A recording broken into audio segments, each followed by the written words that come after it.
Recording. Let's start recording. Hello, welcome, welcome, welcome. Sorry again that I sent out the class notice a little late today. Hello, say hello. It's a beautiful spring day out. What we're going to do is, well, you can go out and enjoy your spring day. You've said your meeting. Hello.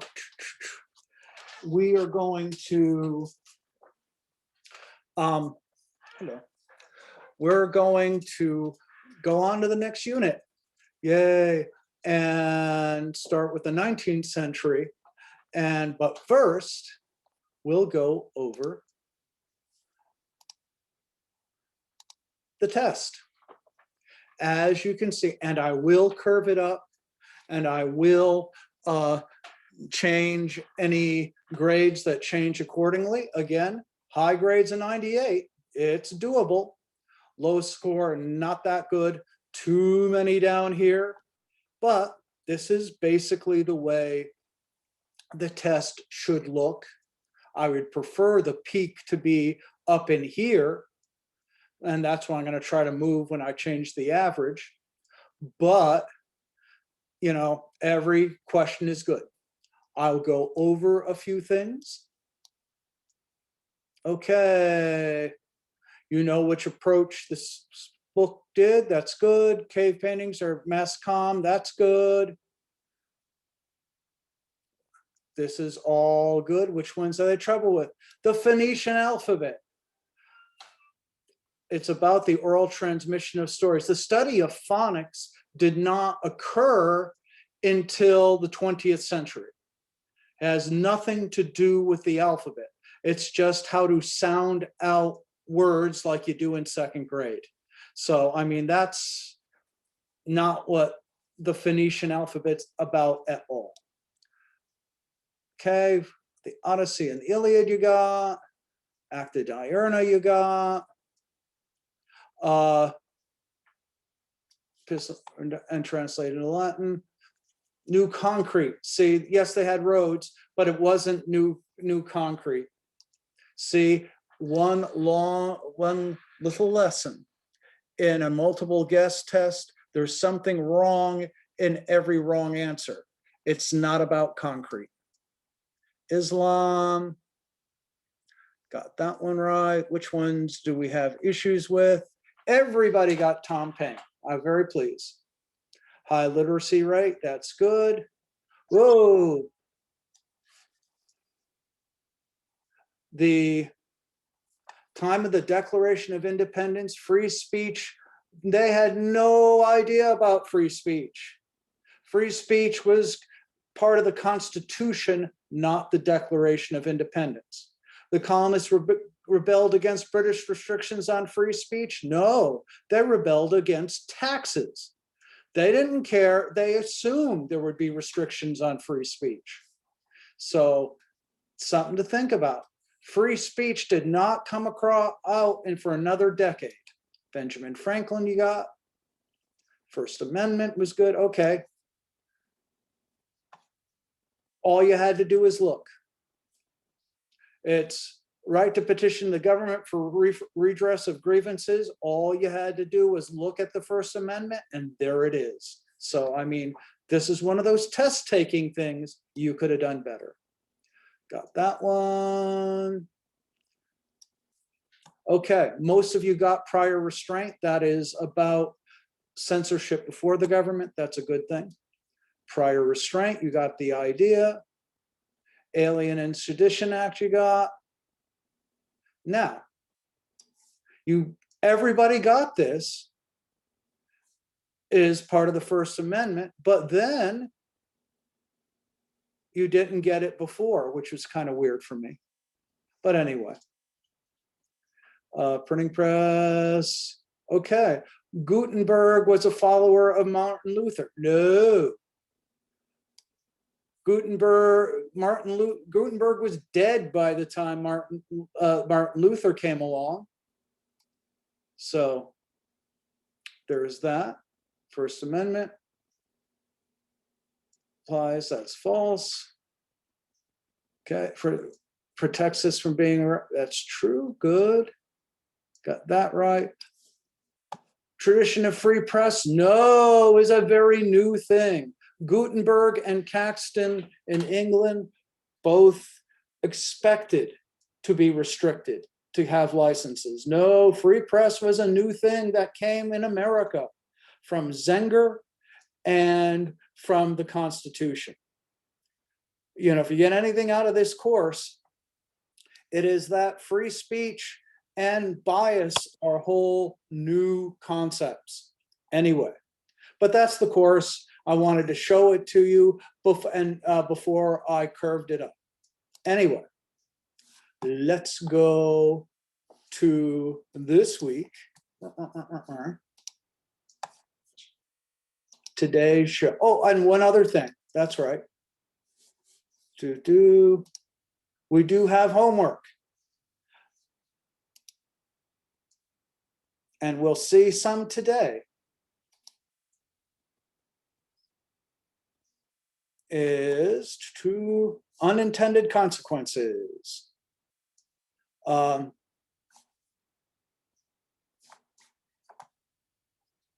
Let me see, unintended consequences.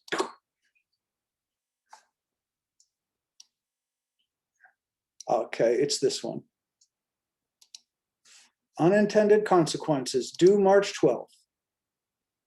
With the 19th century, communication technologies like the telegraph and the camera change what we do and how we do it. But new technologies have unintended consequences. For example, unintended consequence of the printing press included the Protestant Reformation and the ability to remember the discovery of the New World. And the scientists who came up with the internet certainly didn't consider cyberbullying. So this week, consider the unintended consequence of any communication technology. Has to be mass communication. That's the point of this course. Discuss the technology, its effect, and then to discuss the unintended consequence. Keep it short, keep it focused, and have at least one outside source, at least 300 words. More is always welcome. Please make paragraphs. I will take first drafts through Friday. So why are we talking about unintended consequences? Because there is a lot, that's what you get from new technologies. The 19th century, we went to the Constitution, now we're getting to the 1800s. Early 1800s, they sometimes call the age of magazines because of people started printing more magazines, heavier paper.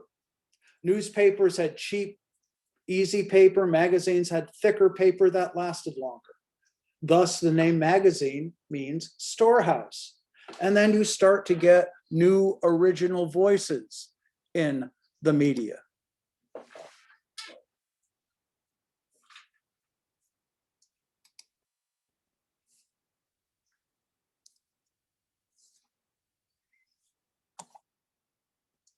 Washington Irving, Sleepy Hollow.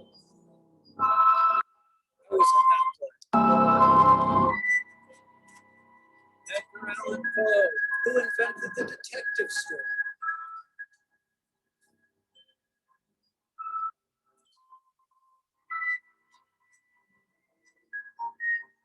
Nathaniel Hawthorne, if you remember even the movie Easy A, The Scarlet Letter, stays with us today. From my part of the world, good looking guy. Herman Melville and Moby Dick about obsession. Those psychological stuff. Waldo Emerson about inner thoughts, about being an individual.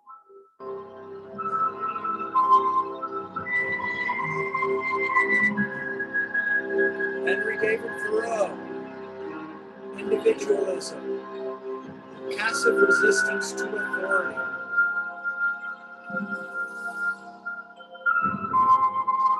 Walt Whitman, again, Song of Myself and Leaves of Grass, celebrating the individual. And he was gay. First major gay, openly gay author. Emily Dickinson, writing about the inner lives of women.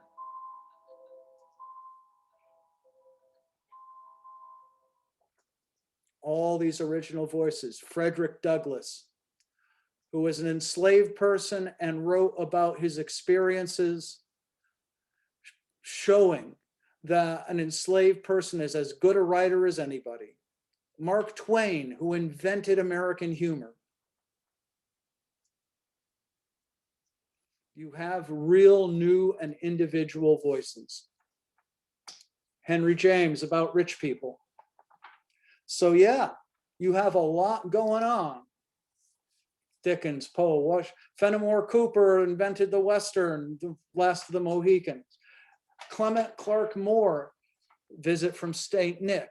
Before them, we only had Father Christmas. We invented Santa Claus. All of these things came out of the media in the early 1800s. And then the high-speed press in 1830.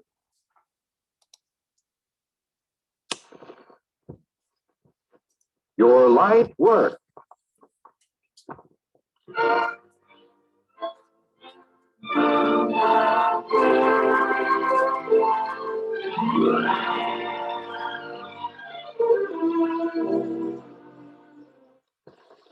The art of it is more to man's progress than any other art.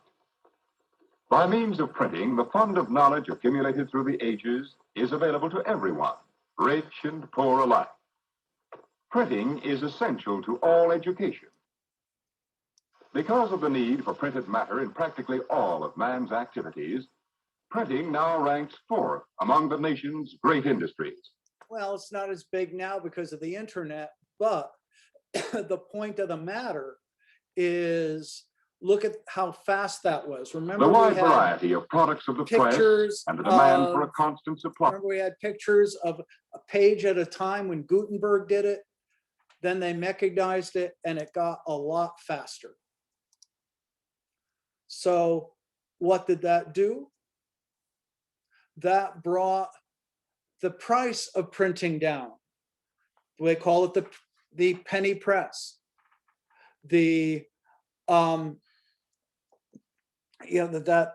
So more people were reading, and more people were learning to read, and more people were learning to write, because you had more paper, more books, more newspapers, more magazines rolling out, and more people reading, including people of color. Give me a second for this to load. Hello, my name is Chucky Ware. I'm one of many that have worked here at Roper. In the many years I've been here, it's always felt like a family. And I'm really excited for you to come and be a part of this journey. Roper Corporation is now hiring permanent full-time positions for all shifts with immediate benefits. Learn more about this great opportunity and apply at ropercorp.com. Voted best of the best industrial manufacturer. Make it at Roper.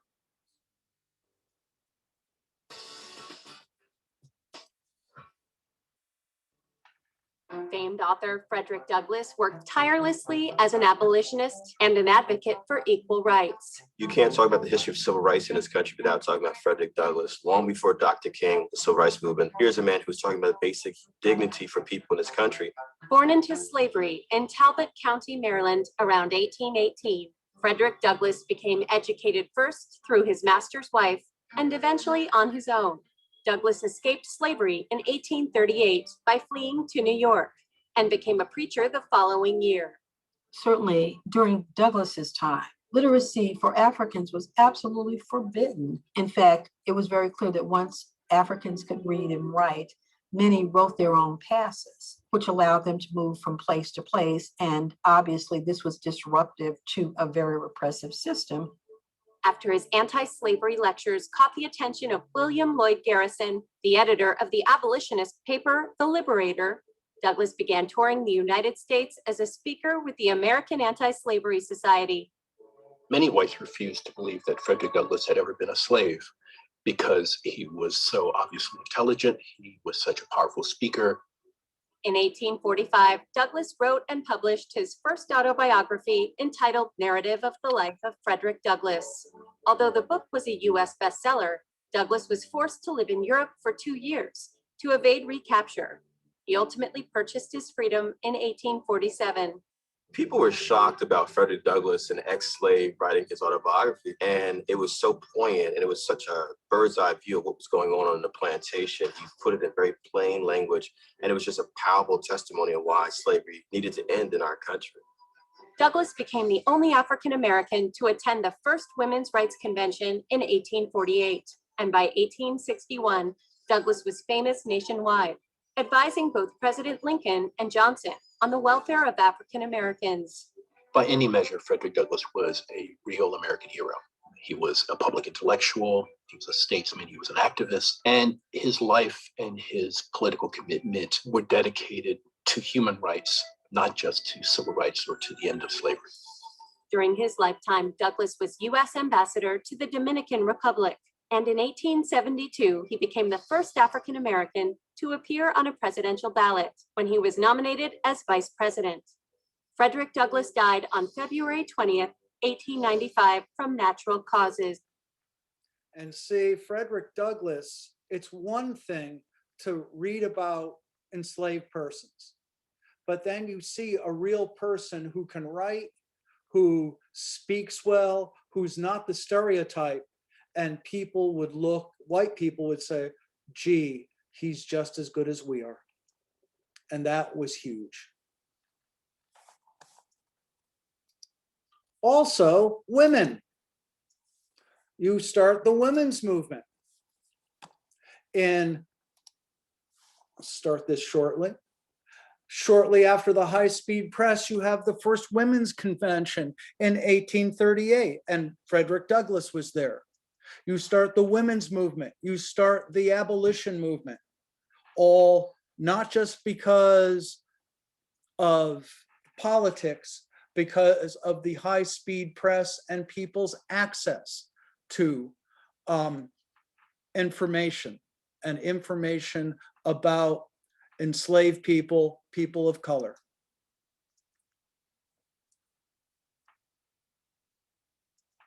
Not long after the passage of the Fugitive Slave Law, a runaway knocked on the door of a house in Brunswick, Maine. As fate would have it, he had come upon the new home of Harriet Beecher Stowe and her family, including a newborn named after the baby they had buried in Cincinnati. Stowe was well aware of the punishment facing anyone who helped a runaway, but she was glad of the opportunity to defy the government. Before this law, I might have tried to send him somewhere else, she wrote her sister. As it was, all hands in the house united in making him up a bed. Like many Northerners, Stowe was deeply disturbed by the Fugitive Slave Law. For her, its cruelty was all too real. Every account of flight, of capture, tore at the agonizing memory of Charlie's death. My heart breaks at the cruelty and injustice our nation inflicts on the slave. I am tormented by the thought of the slave mothers whose babes are torn from them. I pray to God to let me do a little and to cause my cry for them to be heard.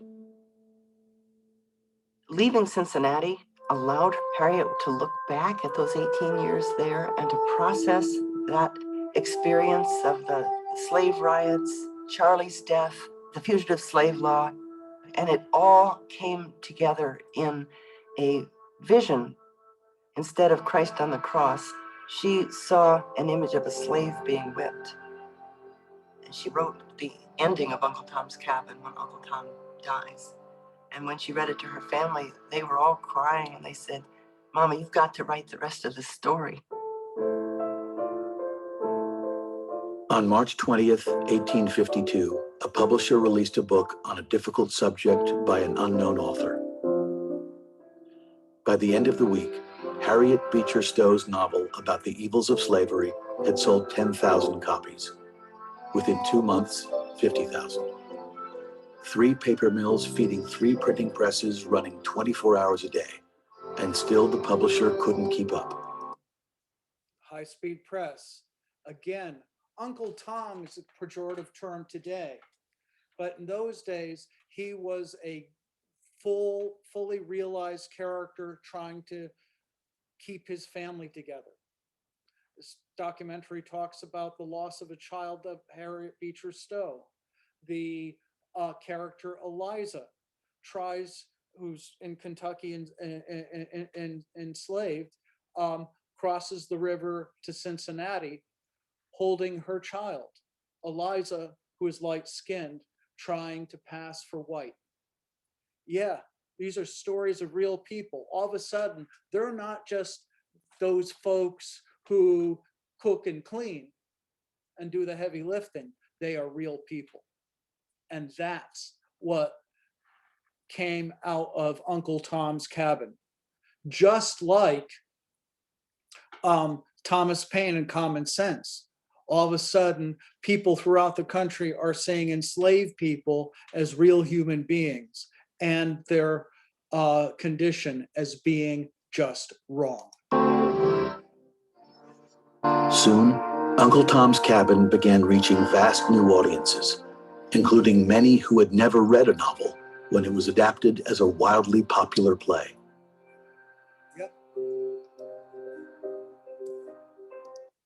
So there it goes.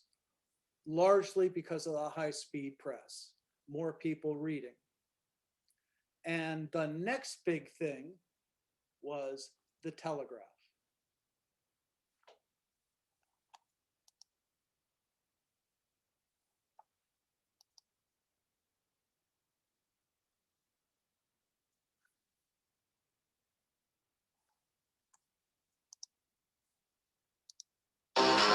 Place your first bet risk-free and get up to $1,000 back if you don't win.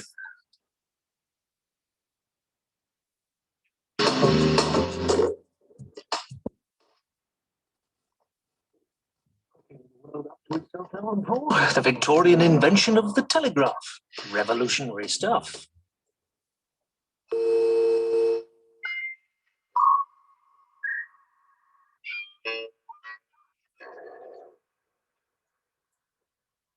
The greatest advance in communications since the medieval printing press.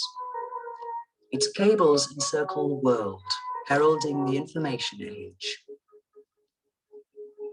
Fortunes are made and fortunes lost. It brings a revolution in business, war, news, espionage, even love.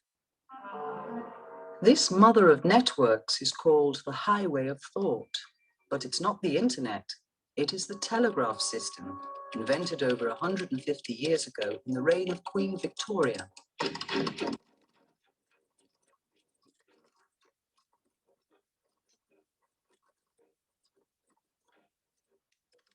Radically increase the speed of all human activity and transaction. The world suddenly got a lot larger than most people were prepared for. This turned out to be a pretty important development.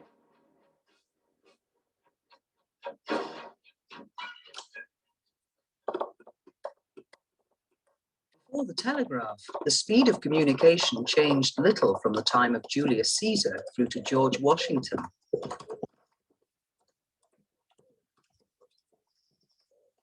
At the dawn of industrialization, steam power, and mass production in the late 18th century, the quickest way to send a message was still by horse. This meant isolated communities and delayed business. The Industrial Revolution was straining at its natural limits.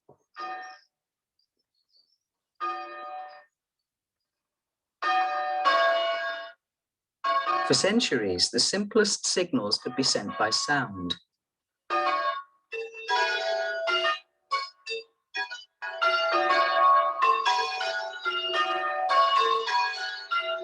But while sound travels fast, it doesn't travel far. The urgent question of the early industrial age was how to communicate quickly and effectively over distance.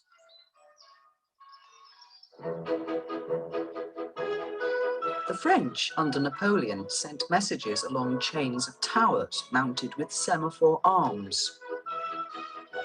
Signals were observed by soldiers with telescopes and passed along the line. They called it the telegraph, the ancient Greek for faraway writer, but it was slow, unwieldy, and didn't work at all at night. The answer to the problem of instant communication came in a flash. In the 18th century, there was a frenzy of experimentation with electricity, a phenomenon known since the ancient Greeks, but still little understood and without practical use. One early electrical pioneer, the French monk Jean Nollet, believed the speed of electricity might be used to send signals rapidly over distance. The Abbé Nollet set up an experiment to test his theory. The Abbé Nollet had a bigger machine which effectively did this and could produce an appreciable charge. He arranged, having authority, a line of 200 monks. Each monk joins the next monk by a length of 250 feet of iron wire. You had a mile's worth of monks. And he applied the output machine to the two end monks. They all jumped because they all got an electric shock. And he concluded from that electricity must travel instantaneously and was therefore the way in which a signaling system might be organized. How to signal without electrocuting monks? I haven't got any monks. The answer came in 1820 when a Danish physicist experimenting with electricity saw a needle twitch. Hans Christian Ørsted demonstrated that when he pumped electrical current through a coil of wire, it deflected a magnetic compass needle. Ørsted had discovered the electromagnet. The electromagnet made modern telegraphy possible. Scientists now knew that if you sent electrical current down a wire, it could produce a magnetic field at the other end, some distance away, and move a needle. The race was on to perfect what came to be called the electric telegraph. In the 1830s, two Britons led the field, Charles Wheatstone and William Cooke. Wheatstone was a very eminent scientist who'd done things like measure the speed of electricity and the speed of light and that sort of thing. And Cooke was someone who was looking for a get-rich-quick scheme. The two men didn't get on personally very well at all, but between them they had the combination of qualities that was needed to take the telegraph out into the world. It was Cooke, the businessman, who realized how their electrical device could best be put to practical use. In Britain, Cooke quickly identified that the best market for this new invention was with the railways. You could run a telegraph wire along the side of the track and you could use it for signalling. In 1839, the first commercial telegraph line in the world was run on overhead poles from Paddington Station to West Drayton along the new Great Western Railway. It was soon extended to Slough. At one end of the system, you would have a battery and a switch. The telegraph wire would go along the railway line, and at the other end, it would be wound into a little coil, which became a magnet every time the battery was applied at the sending end. This would deflect a needle, and on the system that was adopted widely on the railways was a needle which moved to the left or to the right. And if you have two directions of movement, you can create a code. Left followed by right could be the letter A. Right followed by three pulses to the left, the letter B, and so on. At first, the telegraph was used as a safety device to control the flow of trains. It quickly caught the imagination of the public, who were invited to visit the railway telegraph office at the cost of 1 shilling and witness firsthand the miracle of instant communication. Soon, Cooke put the system to use, sending more general messages, and not just train information. The first working telegraph from Paddington to Slough impressed the public in 1844, when it was used to announce the birth of Queen Victoria's second son, Alfred, at nearby Windsor. The message was sent to London, and the Times was then able to report the news within an hour or so of the birth taking place. The Telegraph proved its worth later after the birth because a huge celebratory banquet was held. 2 trainloads of eminent people, nobs and gentry, duly headed off for Windsor. The Duke of Wellington discovered that he had left his dinner jacket behind. On arrival, a telegraph message was sent to London to put his dinner jacket on the next train.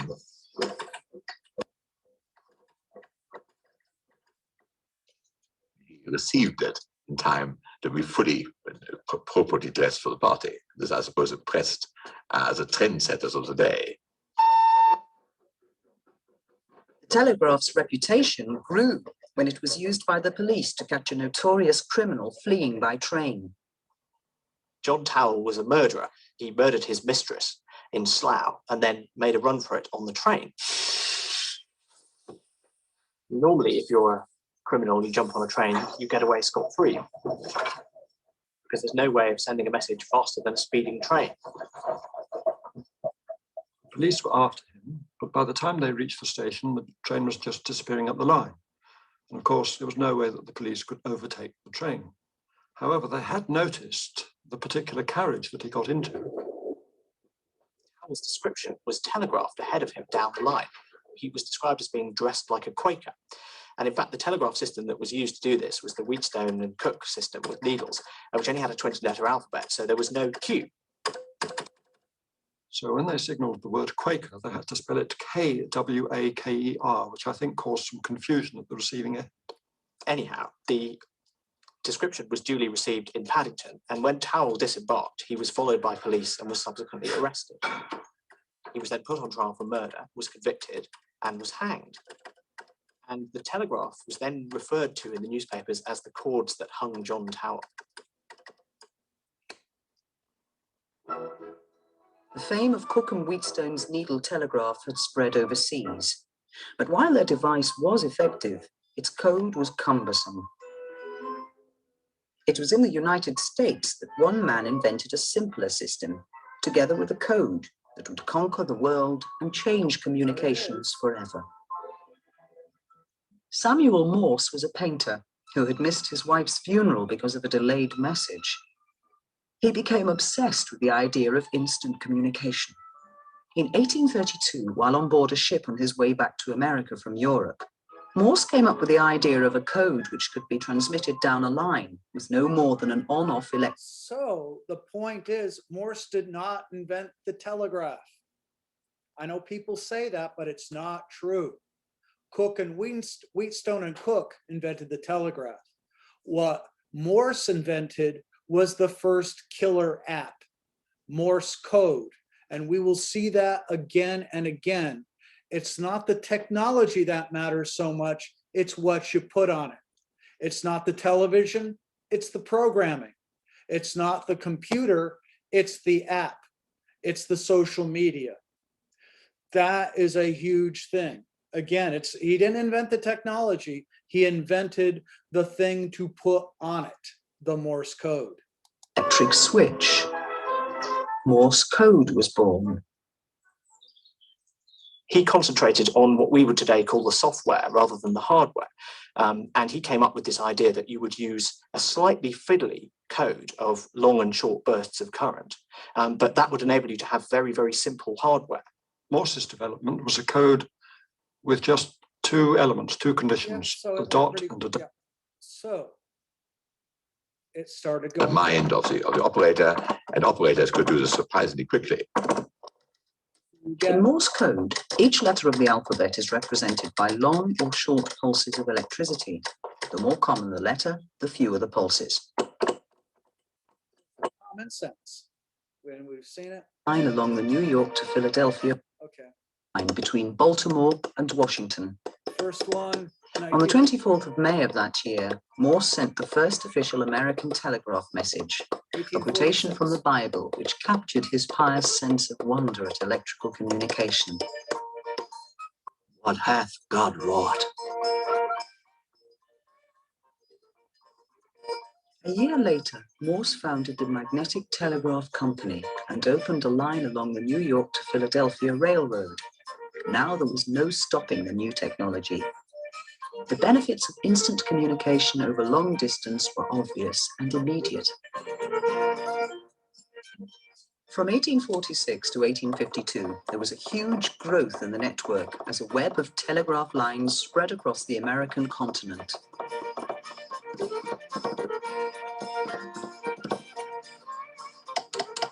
What we see is at the beginning of 1846, the only telegraph line in the whole of the United States is the one between Washington and Baltimore, for example. So that's 40 miles long. 2 years later, 1848, there are 2,000 miles of wire in America.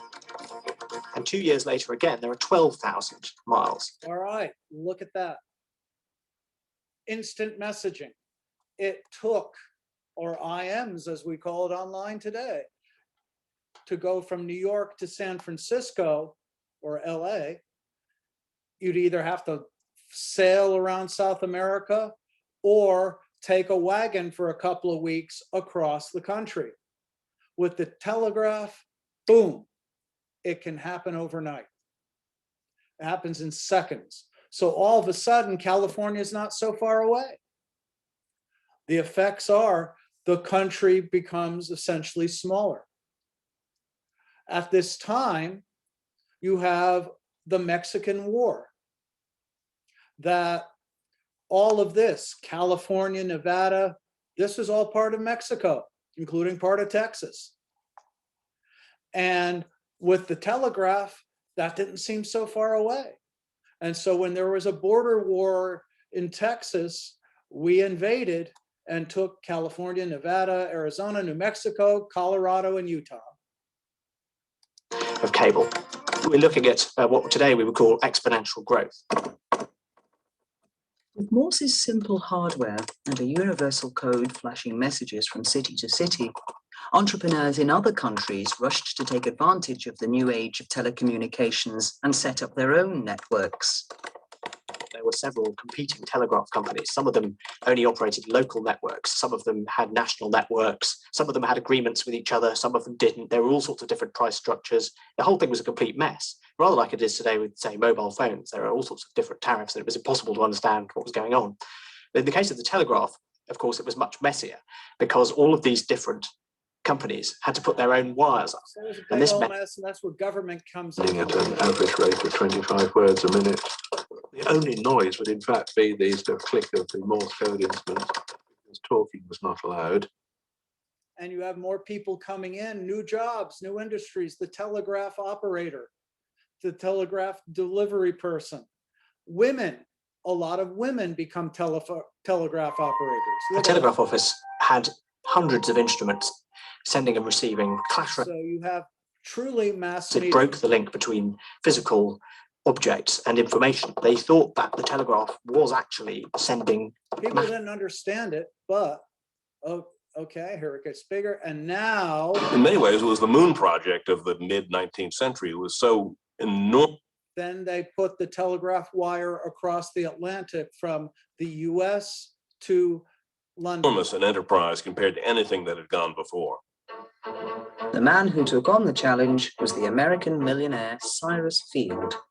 He backed the Atlantic scheme with $500,000. 2 warships, one American. Okay, so they connected US and Europe. Ship in the world, except providentially for one.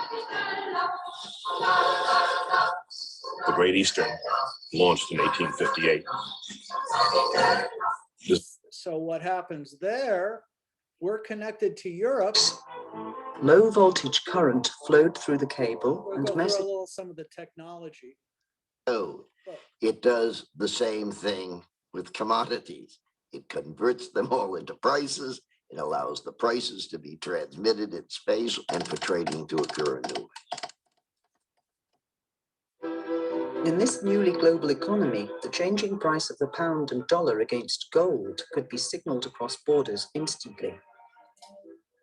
The currency market boomed.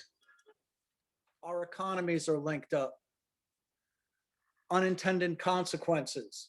If you are sending messages back and forth between Europe and America, you have different time zones. It's 6 hours later in the UK. So with the time zone difference, the telegraph invents the night shift. Nobody worked nights before the telegraph. And if you're working nights, you need the electric light bulb. Our sleep patterns totally changed because of the telegraph. And with our economies all hooked up to each other, we're not fighting wars anymore. There was no more wars or worry about wars between the US and Great Britain after the Civil War. The British were afraid that we would invade after the Civil War. That's why Canada became a separate country. But with the telegraph, it wasn't worth it economically. So we disarmed and we became friends. So there you go. British-American alliance, European alliances, and the night shift. All things unintended consequences of the telegraph. Unintended consequence of the high-speed printing press. The women's movement, because more women are reading. And the Civil War. People in New York and Massachusetts are reading Harriet Beecher Stowe about enslaved people in Georgia and Tennessee. All of a sudden, people far away matter. So lots of unintended consequences. And I want you to think about that this week.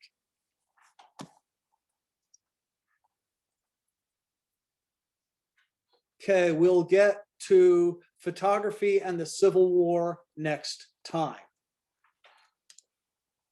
Anyway, that's what we got so far. That's what we do this week. We will I think that's where we will end today. Questions for anybody who's there? Okay, I will post this shortly. Thank you, those who are with us, and I'll get the messages on next week. Next time we'll talk about photography and the Civil War. We will talk to you then. Questions? Okay, see you then. Thank you.